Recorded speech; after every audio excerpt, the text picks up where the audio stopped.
ఇవాళ MLA YCP అధినేత జగన్మోహన్ రెడ్డి గారి మీద కేసు నమోదైంది. నిన్న మిర్చి యార్డులో ఆయన చేసిన హడావిడి అంతా ఇంత కాదు, మనందరం చూసాం. అసలు ఎన్నికల నిబంధనలు ఉన్నాయా బాబు, నీకు అక్కడికి వెళ్ళడానికి అనుమతి లేదని పదే పదే అధికారులు మొత్తుకున్నా కానీ ఎస్ నేను వెళ్లాల్సిందే అని జగన్మోహన్ రెడ్డి గారు ఆ మిర్చి యార్డుకి వెళ్ళటం, చాలా హడావిడి చేయటం చూసాం. అంతా అంటే జగన్మోహన్ రెడ్డి గారి పందా ఎలా ఉందో మనం గతానికి ఇప్పటికి చూసుకుంటే మనకు తెలుస్తుంది. జగన్మోహన్ రెడ్డి గారు ప్రతిపక్షంలో ఉండడమే కరెక్ట్ అని నాకు అనిపిస్తోంది. బహుశా మీరు కూడా కామెంట్ చేయండి, నిజంగా ప్రతిపక్షంలో ఉండడం కరెక్ట్ అని. ఎందుకంటే ఆయన అధికార పక్షంలో ఉన్నంతకాలం ఆయన జనాల మధ్యలో లేరు. అధికారం రాకముందు జనాల మధ్యలో తిరిగి ముద్దులు పెడుతూ జనాల్ని మొత్తం ఆయన తలలు నిమురుతూ తిరిగిన పరిస్థితి. కానీ అధికారులకు ఒక్కసారి వచ్చిన తర్వాత పరదాల చాటును మాత్రమే బతికారు ఆయన అని చెప్పాలి. సో ఆ ప్యాలెస్ నుంచి బయటకు వచ్చిన సందర్భాలు చాలా అరుదని చెప్పాలి. ఏదైనా కార్యక్రమాన్ని ఓపెన్ చేయాలంటే తప్ప జనం బాగోగులు స్థితిగతులు తెలుసుకునే ప్రయత్నం కూడా కనీసం చేయలేదు. అట్లీస్ట్ ప్రతిపక్షాల ధర్నాలు ఇలాంటివి చేస్తున్నాయంటే అడ్డంగా అణిచేసాడే తప్ప ఏ రోజు కూడా నిజంగా ప్రజలకు ఎంత బాధ ఉందని తెలుసుకునే ప్రయత్నం జగన్మోహన్ రెడ్డి గారు చేయలేదు. కానీ ఇవాళ విచిత్రంగా జగన్మోహన్ రెడ్డి గారు మిర్చి యార్డులో మిర్చి రైతులకు సంబంధించి మద్దతు ధర లేక ఇబ్బంది పడుతున్నారన్న అంశంలో ప్రభుత్వం ఈపాటికే ఎన్డీఏ ప్రభుత్వం ఈ రాష్ట్రాల్లో ఇప్పటికే 3 సార్లు కేంద్రానికి లేఖలు రాసింది. కేంద్ర వ్యవసాయ శాఖ మంత్రి దీని మీద స్పందిస్తున్నారు. ముఖ్యంగా మిర్చికి సంబంధించి ఇంతకుముందు అంటే మార్కెట్ ఇంటర్వెన్షన్ స్కీమ్ అట, ఈ మార్కెట్ ఇంటర్వెన్షన్ స్కీమ్ కింద కొంత అమౌంట్ ఇక్కడికి సహాయం చేయాలి, తద్వారా ఇక్కడ మిర్చి రైతుల సమస్యలు సాల్వ్ చేయాలని చెప్పేసి ఇక్కడ ప్రభుత్వం అనుకుంటుంది. ఆ మేరకు 3 సార్లు లేఖలు రాశారు.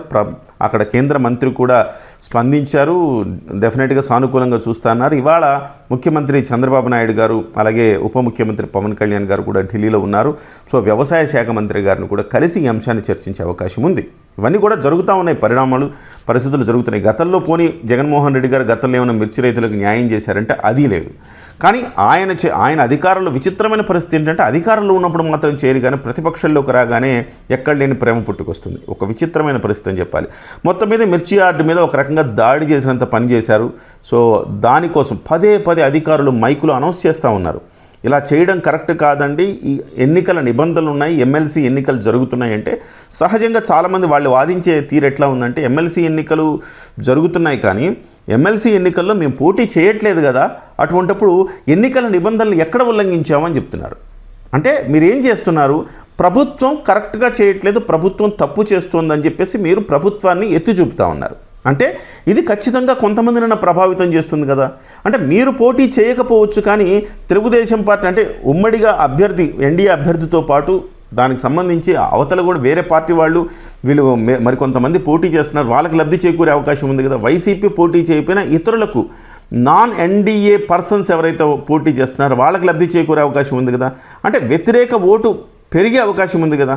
సో ఆ రకంగా ఎన్నికల కమిషన్ ఆలోచిస్తుంది, కానీ వీళ్ళు ఒక భిన్నమైన పంధాలు వెళుతున్నట్టుగా నాకు కనపడుతోంది. అంటే ఎలాగైనా అరెస్టు కావాలి.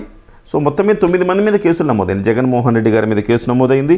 అలాగే అంబటి రాంబాబు, కొడాలి నాని, లేళ్ల అప్పిరెడ్డి, పిన్నెల రామకృష్ణారెడ్డి, నందిగం సురేషు, అలాగే మోదుగుల వేణుగోపాల్ రెడ్డి, కావటి మనోహరు, తలసిల రఘురాము, పేర్ని నాని, ఇలా 9-10 మంది మీద కేసులు నమోదైనాయి.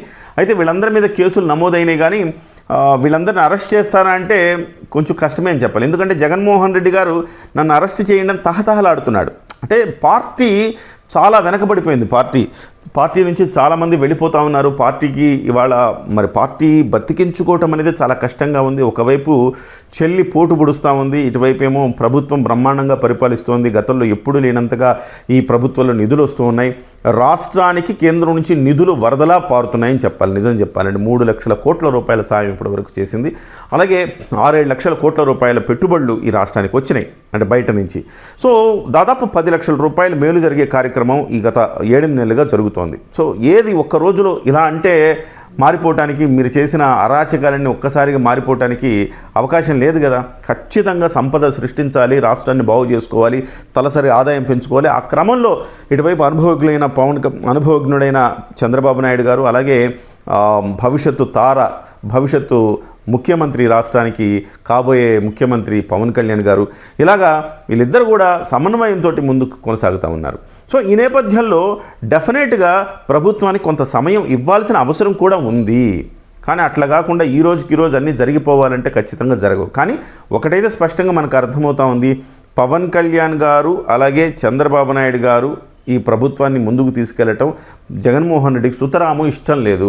ఇన్నాళ్ళు వెయిట్ చేశారు, డిప్యూటీ సీఎం వ్యవహారం ఏదైనా బెడిసి కొడుతుందా, డెఫినెట్గా మనకు మంచి జరుగుతుంది అని చెప్పేసి ఆనందించారు, వెయిట్ చేశారు. పవన్ కళ్యాణ్ గారు వాటిని పటాపంచలు చేసేసరికి డెఫినెట్గా 10 ఏళ్ళు చంద్రబాబు నాయుడు గారిని ముఖ్యమంత్రిగా ఉండాలనుకున్నారు. రేపు పొద్దున్న చంద్రబాబు నాయుడు గారు ముఖ్యమంత్రిగా ఉండను నేను, నెక్స్ట్ మీరు రండి అంటే అటువైపు కొన్నాళ్ళు లోకేష్, కొన్నాళ్ళు పవన్ కళ్యాణ్ షేర్ చేసుకునే అవకాశం ఉంటుంది. అందుకే నేను భవిష్యత్తు ముఖ్యమంత్రి ఆంధ్రప్రదేశ్ కానీ నేను కోట్ చేశానమాట.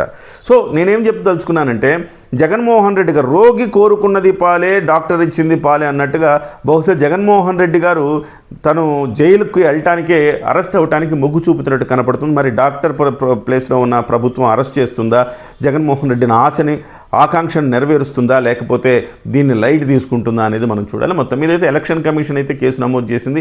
దీని పూర్వాపరాలు ఎలా, అంటే దీని తర్వాత జరగబోయే పరిణామాలు ఎలా ఉంటాయి ఏంటి అనేది మనం వేచి చూడాలి. మొత్తం మీద జగన్మోహన్ రెడ్డి ఈ రాష్ట్రంలో ఒకటైతే నిర్ణయించుకున్నారు, గందరగోళం సృష్టించాలి, తద్వారా మనం మైలేజీని పొందాలి, ఏదో ఒక రకంగా జనంలో ఉండి మళ్ళీ మైలేజీని పొందాలి, పార్టీ నుంచి వెళ్ళిపోయే వాళ్ళని వెళ్ళనీయకుండా చెయ్యాలి, అలాగే ప్రభుత్వ అధికారులను బెదిరిస్తే కనుక ఖచ్చితంగా ఇది నెరవేరుతుందని ఆయన భావిస్తూ ఉన్నారు. మరి చూడాలి, ప్రభుత్వ అధికారులు అంత ఈజీగా, గత ప్రభుత్వంలో ఆయన చేసిన నీవు నేర్పని విద్య కదా నీరజాక్ష అన్నట్టుగా బహుశా అట్లా చేసున్నా కానీ బాగుండేది. ఈ పాటికి కొడాలి నాని, పేర్ని నాని, అంబటి రాంబాబు అందరూ జైళ్ళలో ఉండేవాళ్ళు. అలా ఈ ప్రభుత్వం చేయలేదని కార్యకర్తలు కూడా బాధపడుతూ ఉన్నారు. ఏదేమైనా జగన్మోహన్ రెడ్డి అరెస్టు కావడానికి సర్వం సన్నద్ధంగా ఉన్నట్టుగా మనకు కనపడుతోంది.